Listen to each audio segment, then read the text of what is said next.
Good morning, Breakfast with Bacon fans. If any of you are JRR Tolkien fans, you're going to like this interview. Now, I was just telling my guest, I said I was much more of the in-your-face Chronicles of Narnia kind of girl, but there's so much that we don't know about what JRR Tolkien did. And my guest, Paul List, has actually been called the code cracker because he says that Tolkien was actually alluding to AI in his books, and I may have misspoken, but there is something in there that we need to pay attention to. And I'm very excited that Paul List is going to be sharing with us today a little bit of this. So he is the author of the book called Mount Doom, the Prophecy of Tolkien Revealed. So who knew Tolkien was a prophet?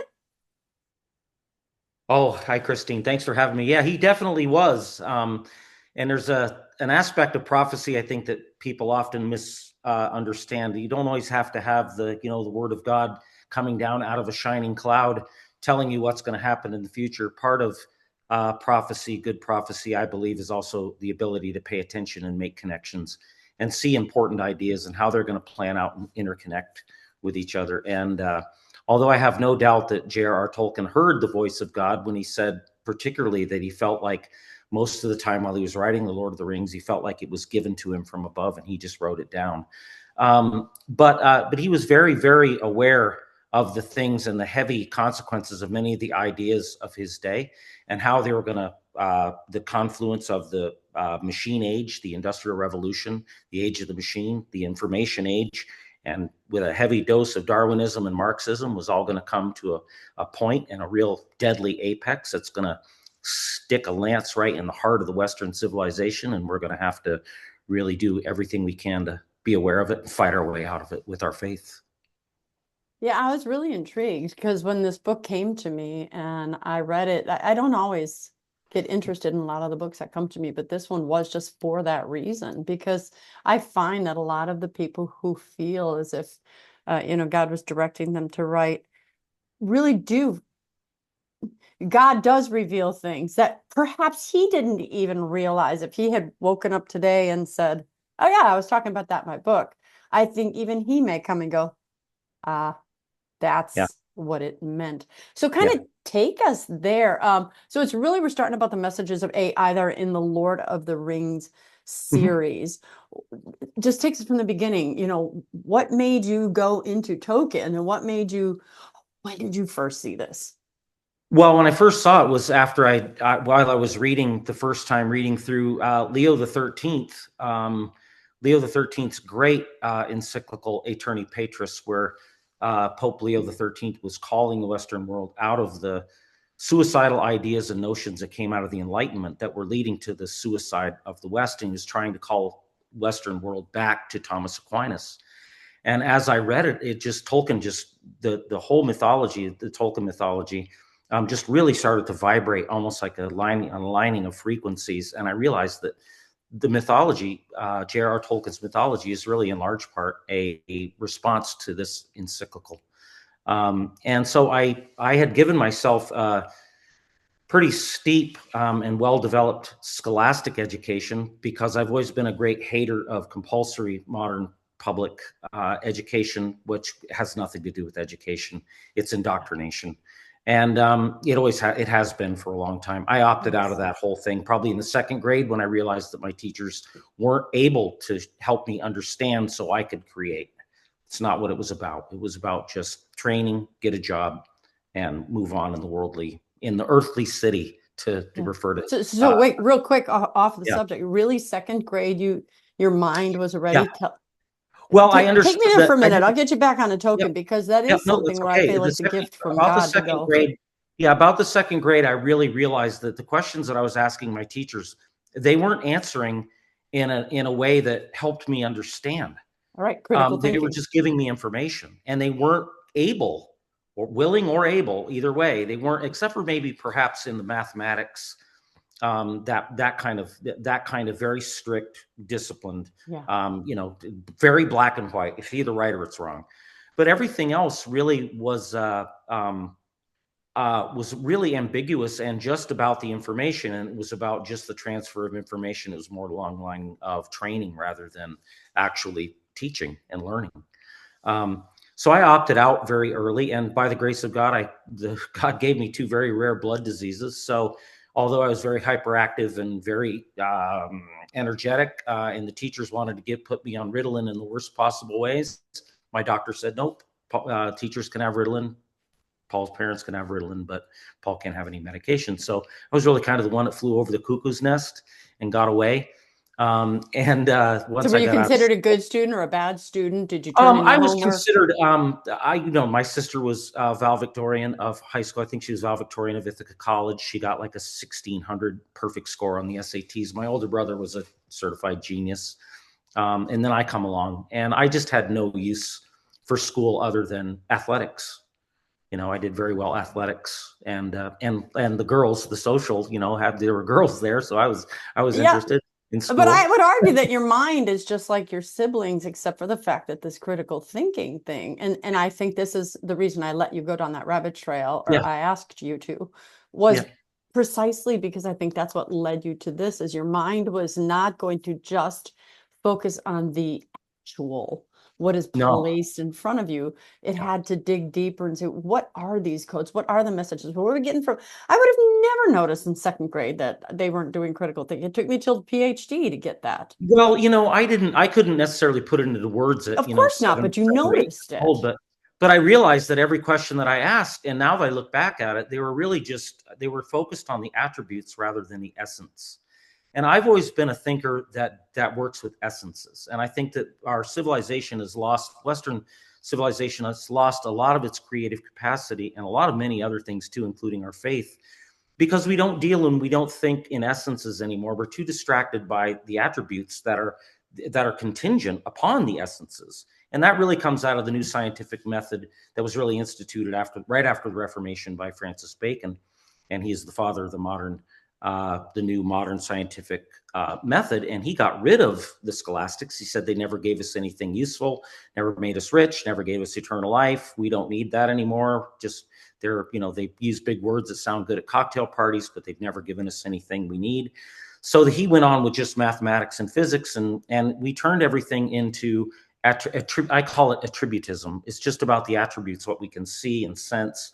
And it's not about the essences of what things really are anymore. And it's led to this debacle, this terrible debacle that we see really highlighted in, not least of which is this whole crazy movement of transgenderism, where we think we can just change the external attributes of our body by Yeah. mutilation and drugs, and all of a sudden a woman's going to be a man or a man's going to be a woman. Well, no, he's still essentially a man. She's still essentially a woman. Now she's just mutilated, or he's just mutilated himself. And now Right. I can't think of a better way to handicap yourself for your future success than going directly at war with your own essence.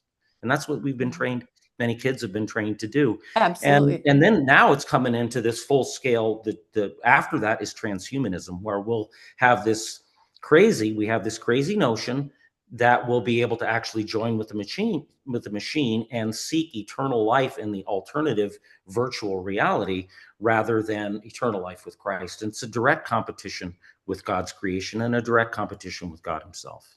And this is something that you said Tolkien kind of alluded to. So Yeah. take us there. What Yeah, did you sure. see? What does he say? What is the Well, prophecy? And then how well, did you make this connection? So I'm kind of giving you free reign to go anywhere, and okay, I'll just pull you in perfect. when I need Well, I to. think it's really critical to understand, and widely unknown, is that Tolkien was actually recruited by the British government to be part of a top secret code cracking team in 1939, right before England Hmm. entered World War II. WW2, yeah. Yeah, and they very wisely realized that they're going to have to come up with some way to defeat the Germans' transmission of coded information, because their whole theater of war was vast. It was the Atlantic, it was all of Europe, it was the African front, it was vast. So they had a very secure machine called the Enigma machine, and there were other machines that were even more advanced, that were kept on the low down or the down low for a long time, and now we're only finding out about them. But the Enigma machine was a very complicated ciphering machine, and what they would do, the person that was sending out the signal would type into this machine, and it was a series of cylinders that could be changed out to almost an infinite combination. And when you typed it in, it would print out. You had no idea what it said, but it would go out on the either Morse code, the radio or whatever, and the person on the other end that had the same machine set up the same way as the one that was typed into, he would type it in according to what he heard, and it would come out in perfect German. Okay, so it wasn't the whole thing was about cracking the machine. It wasn't. It was ciphered. It wasn't. They weren't inventing a new language. They just needed to crack this machine. Well, they had the British government had recruited J.R.R. Tolkien. He was the world's leading philologist, the science of language. Well, J.R.R. trained there for 3 days, and on staff there was Alan Turing, the father of the modern computer, the father of artificial intelligence, and a process called morphogenesis, which is really all three of these ideas come and play a huge role in Tolkien's mythology. But Tolkien realized they offered him a job there as part of the permanent code cracking team, but he opted out, and they were kind of miffed. They were like, well, why would he not, want to help us? And it was a good job, and he was a good patriot. He'd served in World War I. Well, Tolkien would realize a couple of things very early. He would realize that it wasn't about language. It was about pattern recognition, statistics, and probabilities. So it was the realm of the statistician and the mathematician. It wasn't about language. They weren't going to invent some new language that Tolkien would be a part of figuring out. It was just the German language ciphered. So it was very mechanical. So he would play a very minimum role, if any. The other thing that he would realize very early would be that all they were going to do was create a machine that was going to be more powerful than the Germans' Enigma machine. Tolkien was a huge skeptic of machinery. He didn't like it. He thought it was a bad idea in general. Machinery always offered you the bait of convenience, of efficiency, but it always came with a hidden price tag that we were never willing to pay. And it always generated much more turmoil and much more angst and problems for humanity than it ever solved. So he was a big skeptic of machinery. But he also would realize, too, that now we're going to encroach into the human thought process, the human mind with the machine. And that would have really irritated him. So he got out. He didn't want anything to do with it. And he went back to writing his sequel to The Hobbit, which drastically changed after that. And his mythology turned from a cosmogonical, which is the whole of creation, to a psychological, which is inside the mind. So what people haven't realized is that this is a psychological saga. It goes on inside of a person. Middle Earth is actually the material brain. Okay, so, and we can't just think of it as The Hobbit and The Lord of the Rings. We have to be very familiar with the Silmarillion, which he totally revamped after 1954, after the publication of The Lord of the Rings. He had to totally revamp the two ages before the third age with the ring. He had to totally rework those to fit with what he had actually published, and he did. He worked on that and continually upgraded and married his whole mythology up until darn near the day he died. So the whole mythology, what Tolkien did was created. When he says the world, he uses the term world in the secondary logical sense, which means also the lifetime of a man. Okay, and that's the world that he meant. And he said, I very wisely started with a map. And the map that he started with wasn't a map of the world at all. It was a map of the old Victorian pseudoscience called phrenology, where it was they claimed to know where the areas of the head, the areas of the brain, were responsible for certain attributes of the mind. That's the map that he started with. So laid out, Middle Earth is laid out very roughly according to the human brain.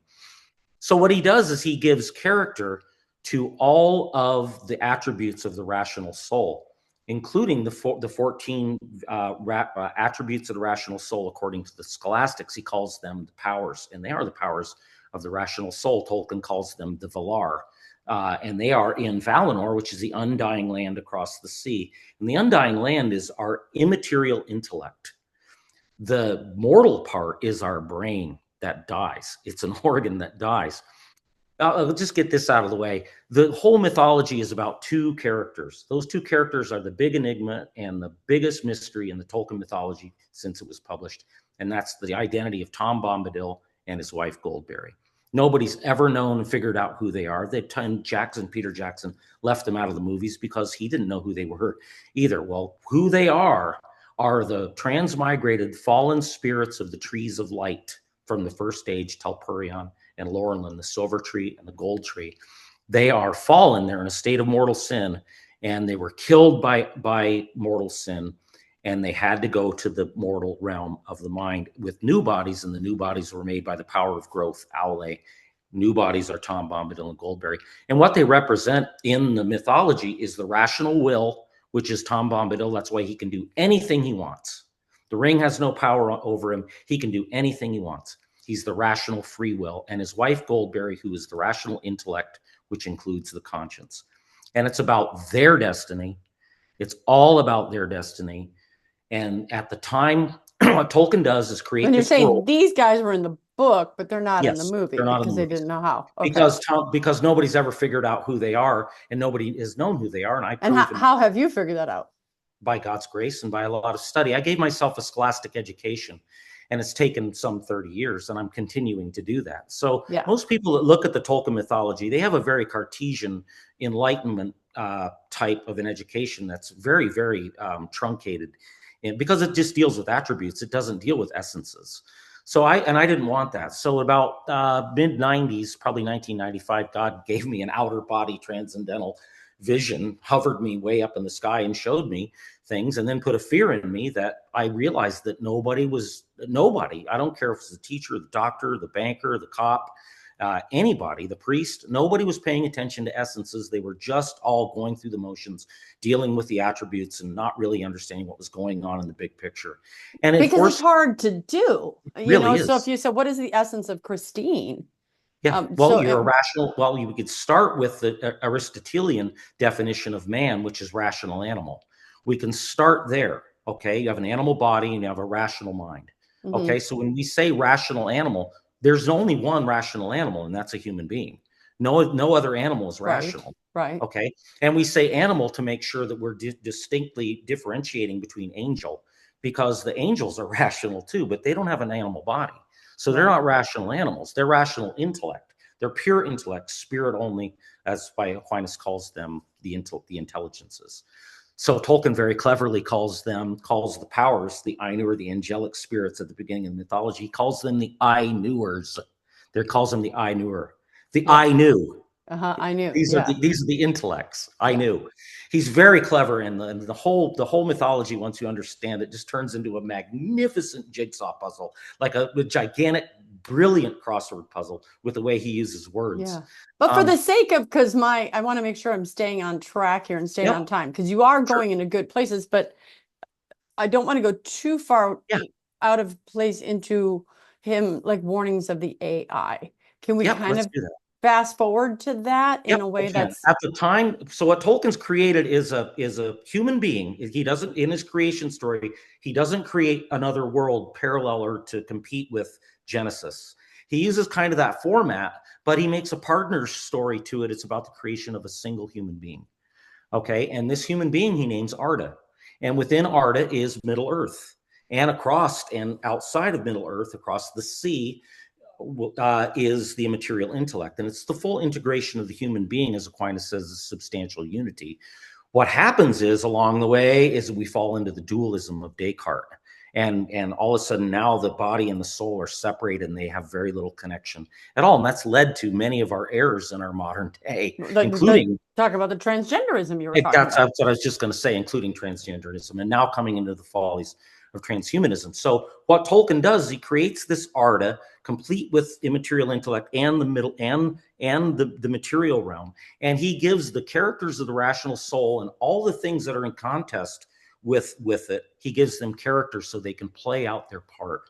And a lot of people will say, well, Tolkien said he didn't like allegory. Well, Tolkien said you can't avoid allegory. Allegorical language is the life of the story. What he really disliked, the obvious allegory, which unfortunately he was probably poking at C.S. Lewis a little bit, because his allegory is very obvious. Okay, he didn't like that type of allegory. So nobody can accuse Tolkien of using that type of allegory. For instance, nobody's ever known who Tom and Goldberry were until now, 75 years later. So by no means does Tolkien's allegory or his use of that type of representation, which he called applicability. He said, I prefer the term applicability. Unfortunately, most people won't know the difference between that and allegory. But he used applicability. He gives symbolism and character to these attributes of the rational soul so they can actually play out in a saga in a form that we can understand. So he gives intellectual attributes. For instance, the wizards are the intellectual virtues according to Aristotle's Nicomachean Ethics. Gandalf is philosophical wisdom, Saruman's practical wisdom, who's taken over academia. Radagast is rational intuition, and then the two blue wizards that go outside in the cosmology, he accounts for them, but they don't play a part in the mythology. They are art and science. So he accounts for all these things. The hobbits that we know and love, Frodo, Sam, Pippin, and Merry, are the cardinal virtues. Okay, so, and habits, by the way, Christine, habits are hobbits. Hobbits are habits. So the Yeah. four hobbits are the highest of our good habits, which are the cardinal virtues. Yeah. So what happens is, at the time of the mythology, when the destruction of the ring, let's just get this out of the way. The One Ring is binary code. It's the language of the machine. It's ones and zeros, and it's digital.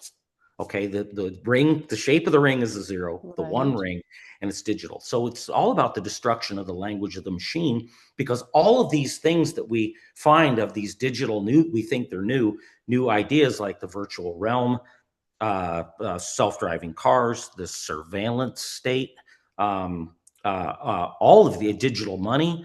It doesn't matter what it is. It all requires and is contingent upon the language of the machine, ones and zeros, because the machine can only function with on and off. That's just the one and zero reality. Yeah, it Okay. just reminds me just how brilliant, just talking about what he did, the training, and we're listening to the government. We're listening right now, all these so-called conspiracy theories. And I don't Yeah. think they're theories. They really are bad guys out there Oh, conspiring. there, And the there way sure are.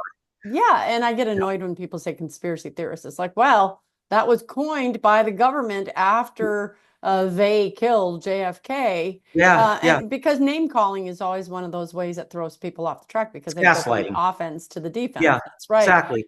Yeah. So it Well, is you know the definition. brilliant of him The to put this definition of in. conspiracy theory, don't you? It's called What's the spoiler difference? alert. Yeah, exactly. What's the difference between conspiracy theory and the facts? It's like six Yeah, months, it's spoiler alert. you know? So at the time of the destruction of the ring that we know, that's in the movies, for instance, and going to Mount Doom and destroying the ring, the person Arda, this representative person now, then this Arda that he's created, this world that he's created, is a representative person that represents all of Christendom, all of the Western world, okay, and its history and where it's headed, and it's headed into transhumanism. So at the time of the destruction of the ring that we know of, with Frodo, Sam, Pippin, and Merry, who are temperance, fortitude, prudence, and justice, Gollum is intemperance. That's why he calls Frodo master, because only temperance can tame intemperance. Okay. And that's why Frodo's the only one that can carry the ring, because with the ring, he can slake all of his lusts on the computer. He can get everything he wants to slake his intemperate nature. Okay. So that's why temperance has to carry the ring.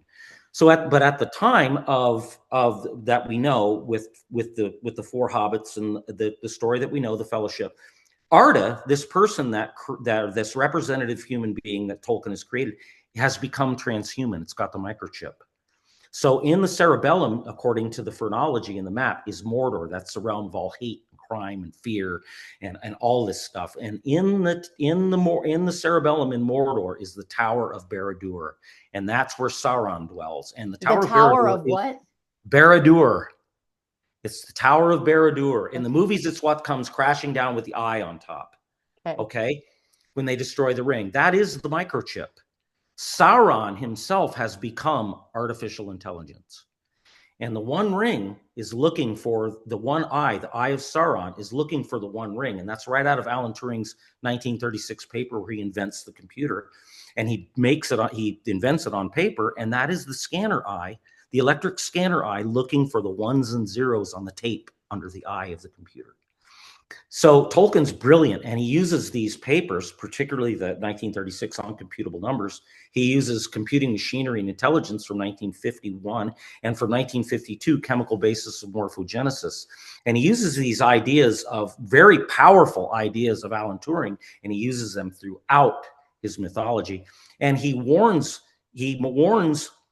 humanity about the coming of transhumanism and being enslaved and dominated and totally giving ourselves over to the virtual realm. and to artificial intelligence, and And to be that's enslaved really the point of it. machine. I mean, he's kind It of is. hidden that in the book. So he, It is. he's got Yeah. this, as I think you said, stark warning about this Yeah. future potential enslavement to Yeah. AI. He And does. But he gives us a solution too. We have to cultivate our habits, our cardinal our virtues. We have to virtues. become virtuous. We have to become saints. We have to come back to the true faith.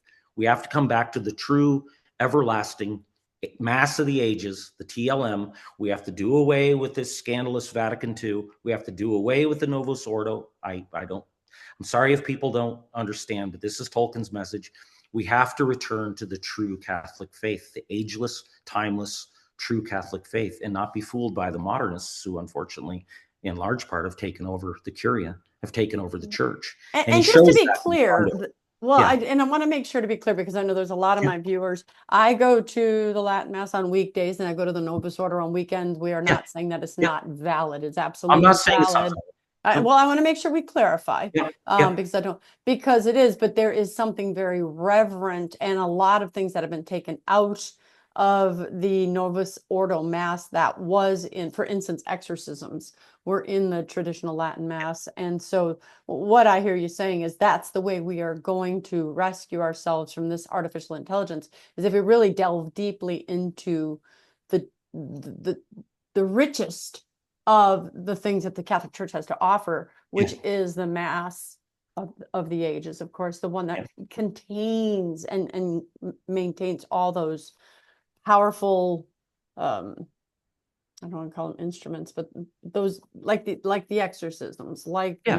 the language Yeah. that Well, it's really, 2,000 years old. It's the language of all the saints. It's the mass yeah, of pretty much all the saints. And the mass has been under attack for a long time. It was under attack even in Tolkien's day, and Tolkien really saw this coming. And he uses this in his mythology too, the white tree that can't be tended, that's persecuted, constantly persecuted and can't be tended. That is the TLM. He uses that. He takes that from mm, Cicero's famous poem, The Marian Oak.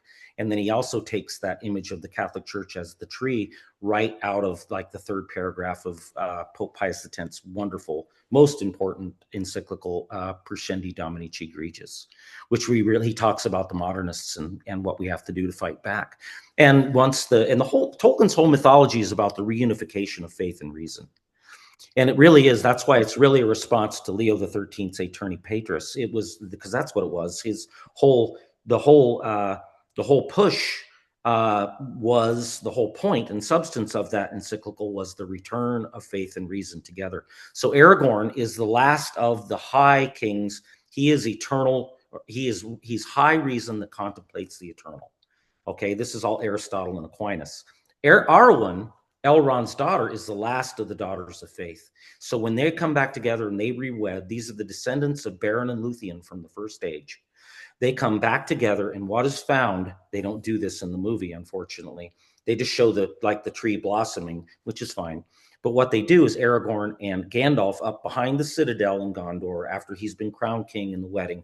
The snow is receding, and what do they find? They find the sapling of the white tree, and they take it and they plant it back in the citadel in the heart. And that is the traditional Latin Mass. It's been the cornerstone of the Mass has been the cornerstone of Western civilization from its inception. So it has also been under constant attack by the enemies.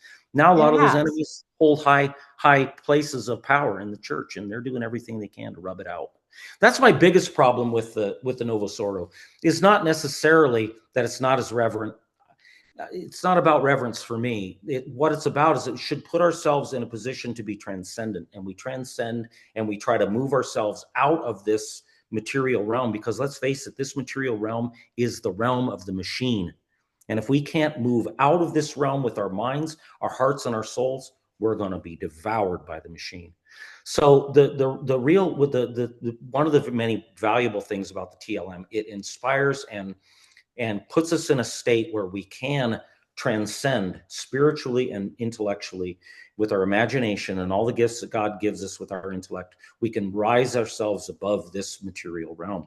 The Novus Ordo doesn't help do that, particularly when they take down all the beautiful statues and they paint the walls, which were once beautiful fresco, and they take down the high holy art, and they take the tabernacle and move it over into the mop kit closet, for crying out loud. Well, and They then turn the take down the priest altar around rails and all facing those us, things.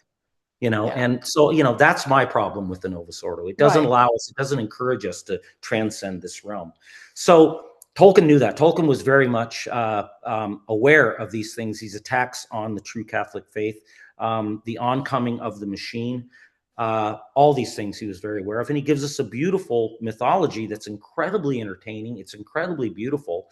So and then he said, oh, no, nothing to see here. Don't, it's not about anything. Don't try to make anything out of it. He didn't want people like Mao or Stalin or Hitler or anybody else using it. Not that Hitler was around at the time, but using it for Right, their but own. he really was fighting moral relativism and Marxism in this, and I had no idea. Absolutely, he is. But do you think Absolutely. anybody noticed that until recently, or do you You, think you people knew know, right away?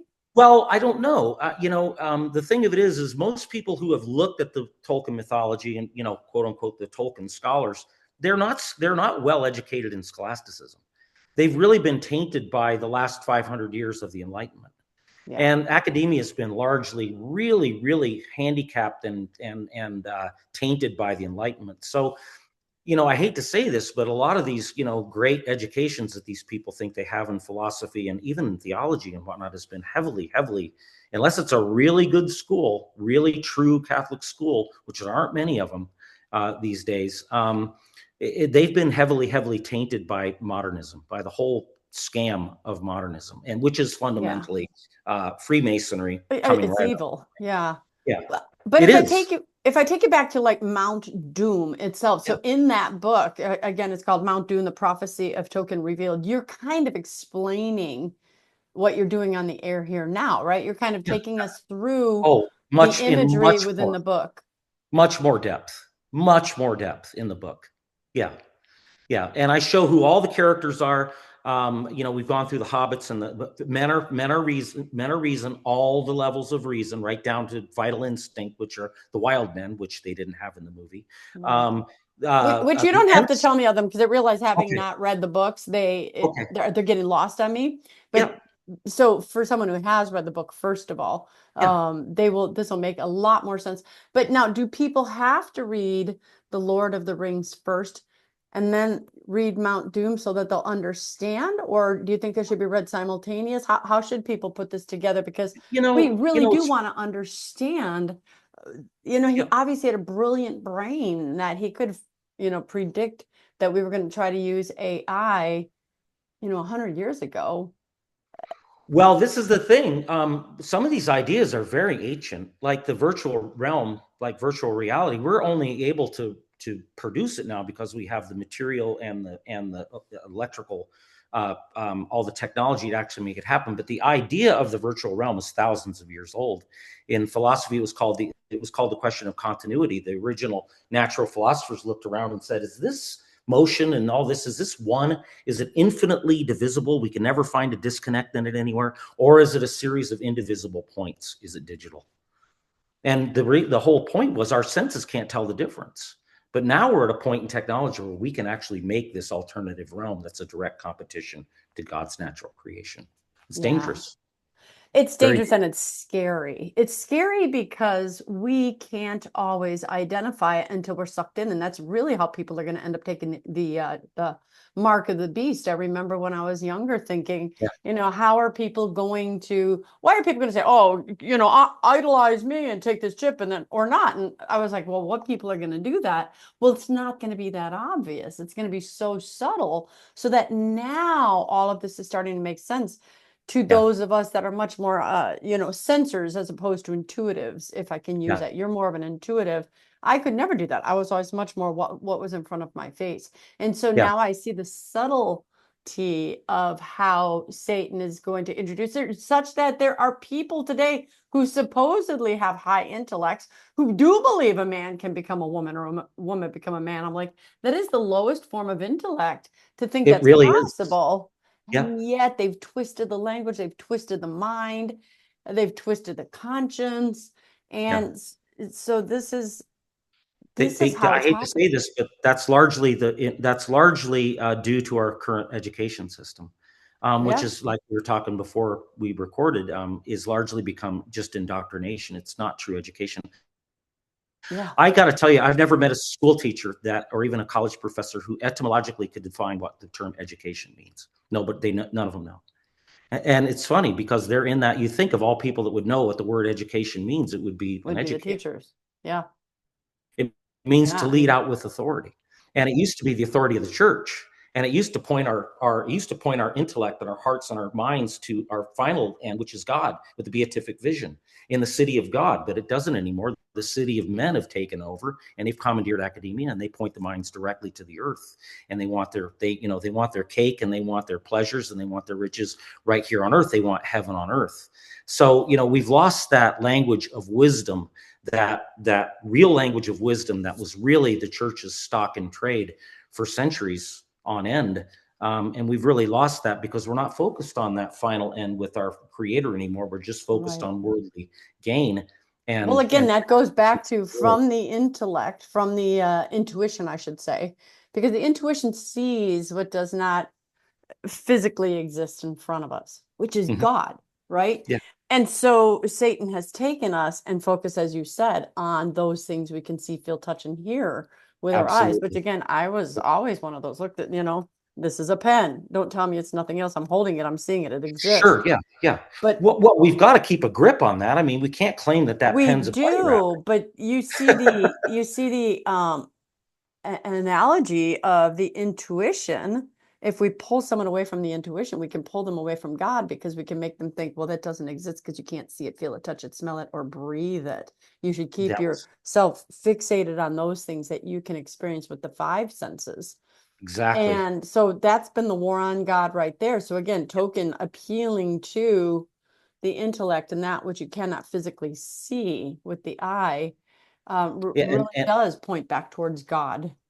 and you'll remember, even if you've just seen the movies, you'll remember the Rohirrim and King Theoden was under the spell of Wormtongue. Wormtongue, by the way, is the Marxist teacher. He's the Marxist teacher. That's what Wormtongue is in the mythology. Saruman is his master. He's practical wisdom who's taken over academia and pushed out philosophical wisdom, which is Gandalf. Okay, so then, and you can, and the Rohirrim now, the horsemen, they are the realm of what you just talked about, although I refer to it as common sense. Yeah. So what has been pushed out now and commandeered is common sense. And we see the Marxist teacher pushing children into little boys, pushing them into the idea that they can be little girls Yeah. and override their common sense, their God-given common sense, where they're no Right. longer even able to defend themselves. And we have to be kind and gentle to these people who have been deceived, but we can't, in the name of tolerance, allow them to continue to harm and injure themselves, and also to promote an ideology that's murderous, and it's Yeah. it's demonic. We can't do that in the name of tolerance. We have to stand up and say, no, you can't be not the other gender just because you've mutilated your body and you've taken hormones. You're essentially still either a male or a female, with very few exceptions biologically. Yeah. But and we have to stand up, and we have to stop using tolerance in the false version of kindness. If we really want to be kind and loving, we have to tell people the truth Yeah, and I think for their own tolerance good. is already long lived. It's overdone. At It is. first it started out with tolerance, and then it actually started out with political correctness, and then it Mhm. moved on to tolerance, and then it moved on to acceptance, and then now it's celebration. And after Exactly. you don't celebrate, now it is when we can go ahead and destroy you because now we've flipped the tables and we own the message. And so, for the Christian, for the Catholic, for people who want to really stay fixated on God and truth, what are we to do? So let me do this. I do this at the Yeah. end of all my shows. Name one thing our viewers can do differently as a result of something they heard today. Let's give them some practical instructions. Well, the most practical thing we can do is we need to get right with Christ, and we have to come back to the true Catholic faith. And We have to take full advantage of the medicine that we've been given, which is the sacraments. specifically the And we also, Eucharist. yeah, but if I Yeah, could have just a minute to expand, we also have to take control and responsibility for our own educations. We can't leave that up to the state. The state does not have our best interests. Okay, and they run the absolutely whole not. the That's why whole they went from school yeah. first through eighth, and they added kindergarten, then that now they want preschool, and then It's of course the universities. Let's get every level we can. yeah, and the younger you get them, the more you can pound into their brain, and Yeah, you'll create a cage inside the mind that they'll never escape. yeah, Not without God's terrifying. grace, without a miracle. So we have to take responsibility for our own education. We have to take responsibility for our own health. We have to make sure that we're not gluttonous. We're not putting on extra pounds and so we don't wind up getting involved with the pharmaceutical industry via the processed food and big ag. Okay, so we have to get right with our health. We have to understand that every extra pound that we have on us is actually free storage space for the toxins of big pharma, big ag, and big food. We have to get rid of that extra, clean up our health, clean up our mind, get right with Christ. And also, if you've got a portfolio, you've got any resources, financial resources, make sure that it's not invested in something that's contrary to Catholic morality. Yeah, yeah, Okay, and not funding the demise of humanity, because a lot of these things, like AI, for instance, it's big money and lots of great gains to be made for it. And all you're doing is investing in the depopulation of the world, yeah. and investing in the demonic competitor to Christ's creation. Yeah, and I think about too is you have to have some self-control and you have to have some um ability to work with discomfort. For instance, I said this recently on another show. I saw Milo Yiannopoulos, who used to be Yeah, a liberal homosexual, and now he's again found God again, and he's going blind. And he yeah. said, in the next 5 to 6 years, I will be physically completely blind. And he said, so the idea of getting the chip in my brain is very tempting.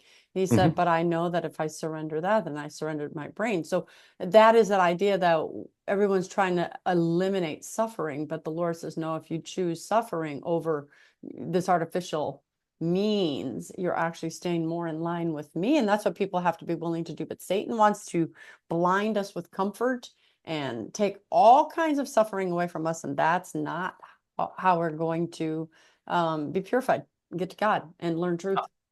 I'm glad you brought that up, the suffering aspect. I had to cut so much out of our book because it was about 1,200 pages, and the publisher said, "Look, you got to keep it under 600."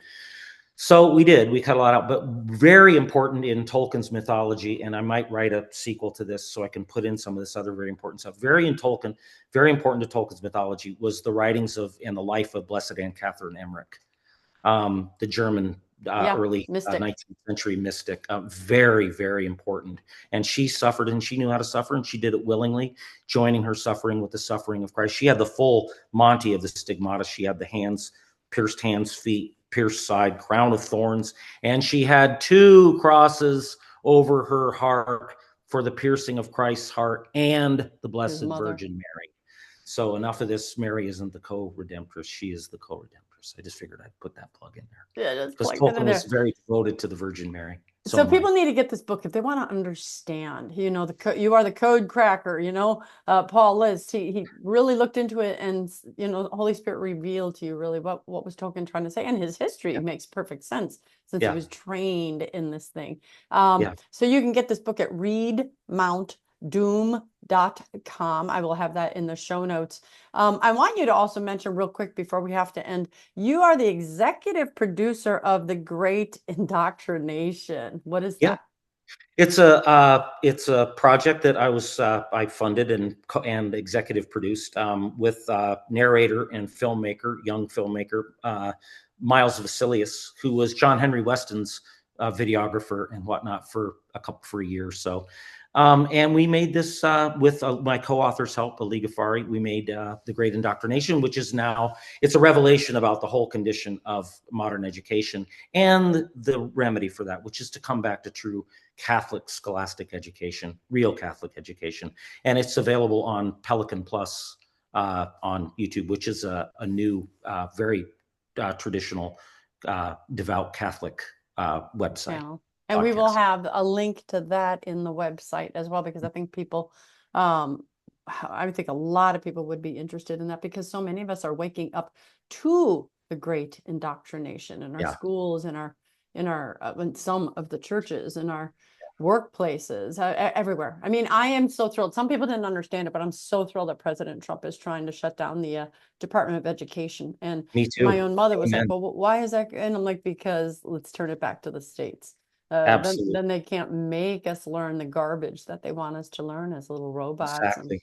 Yeah. and so on We and so have forth. to remember that the parents' number one responsibility, at least very high, is the education of their children. And this is very, very much a part of the travesty of one John Dewey. He plays a big role in Tolkien's mythology. He's actually in the image of Saruman. Saruman is in the image of John Dewey. John Dewey's from my hometown, Burlington, Vermont. And he was a disaster for education. He was a big Marxist, big fan of the Industrial Revolution and experimental to democratic education, which is just mob rule, which is what we see today. And he became the president of the Teachers College at Columbia University in the 30s and taught all these teachers, and they went out as disciples to him. And we can see what he's done to our education. He pushed out the scholastics, he pushed out Aquinas and Aristotle and Augustine and the rest. And just, I've read all of his works, and they're scary. And we can see exactly what they're doing to our children. And our children are just, children don't have any wisdom. They're not Well, capable of wisdom yet. They're what just little Satan meant for sponges. evil, God meant for good. Look at COVID. Yeah. They tried to mean it for evil, and now I think homeschooling went up by 11%, Yeah, or good. 11% of the population. It was one of those Yeah, two statistics. And thank it's like, God. that is excellent, because moms and dads are waking up to go, wait a minute. Yeah, I remember seeing one video of a man, a young 30-something teacher. He's like, there are parents listening, so be careful what you say to the yeah, kids. It's like, whoa, wait, what? What yeah, do you say to my kid that I shouldn't be listening into? yeah. Psh, you're out of there. So, That's all. That's all John Dewey, by the way. His whole proposal was that the school rears the children, not the parents. but it's a The parents just, communistic perspective as yeah, well. yeah. The parents' job pretty much is just to, like livestock producers, just Yeah. produce livestock for the state to train. Well, and the And idea I've heard them say we're- in some schools is like, these children belong to us, meaning I parent know. and teacher. It's like, no, this child belongs to me. And Yeah, you are just a supplemental. Yeah. I mean, there's so yeah. much more we could It's say on awful. this topic. Yeah. But I just want to, reiterate to everybody, if you want to get a copy of this book, first of all, if you are a JR Tolkien fan, you need to get a copy I of do. Mount Doom. And if you've not been, not only watch the movies, read the books, because I know that the books have so much more in them than the movies do usually. Yeah. And get this Mount Doom supplements. You can really understand, what was Tolkien trying to tell us? What was he leading us to understand, without being in your face of that, he could be taken down by the Marxists and Exactly. those. So readmountdoom.com is where you can get that book, and link is in the show notes. Also, a link is in the show notes for the documentary about the great indoctrination. Both of them, I think, will be very valuable to my viewers here. All right. Anything else that you wanted to tell our people? Can they follow you anywhere, or just get these books? I'm not very good at that. I mean, they can follow me on Mabel Media, which is Mabel Tolkien. We dedicate the book to Mabel. They can follow me on they can go there, and on the book, on the readmountdoom.com. If they buy a book there, I'll sign it for them and put it in the mail. And the Excellent. price includes delivery anywhere in the continental U.S. Excellent. Well, so you heard that. Everything that he just said is going to be in the show notes. So just click below, scroll in if you can. If you want to support me, make sure to like, subscribe, share. And as always, the link below, buymeacoffee.com, will truly help my ministry. So follow me on breakfastwithbacon.com. Go to all my social media places. I don't know what they are: Instagram, Facebook, X, TikTok. I think I'm missing at least one, but they're right below. So go ahead and follow me there. Now, this is a brilliant man, and he comes from, geniuses, but we're going to see how much his memory is good. Okay. I'm going to telepathically get it to you, that Paul. All right. I am Dr. Christine Bacon. You've been watching Breakfast with Bacon, and I'd like to remind you always to live your life. Sunny side up. You remembered.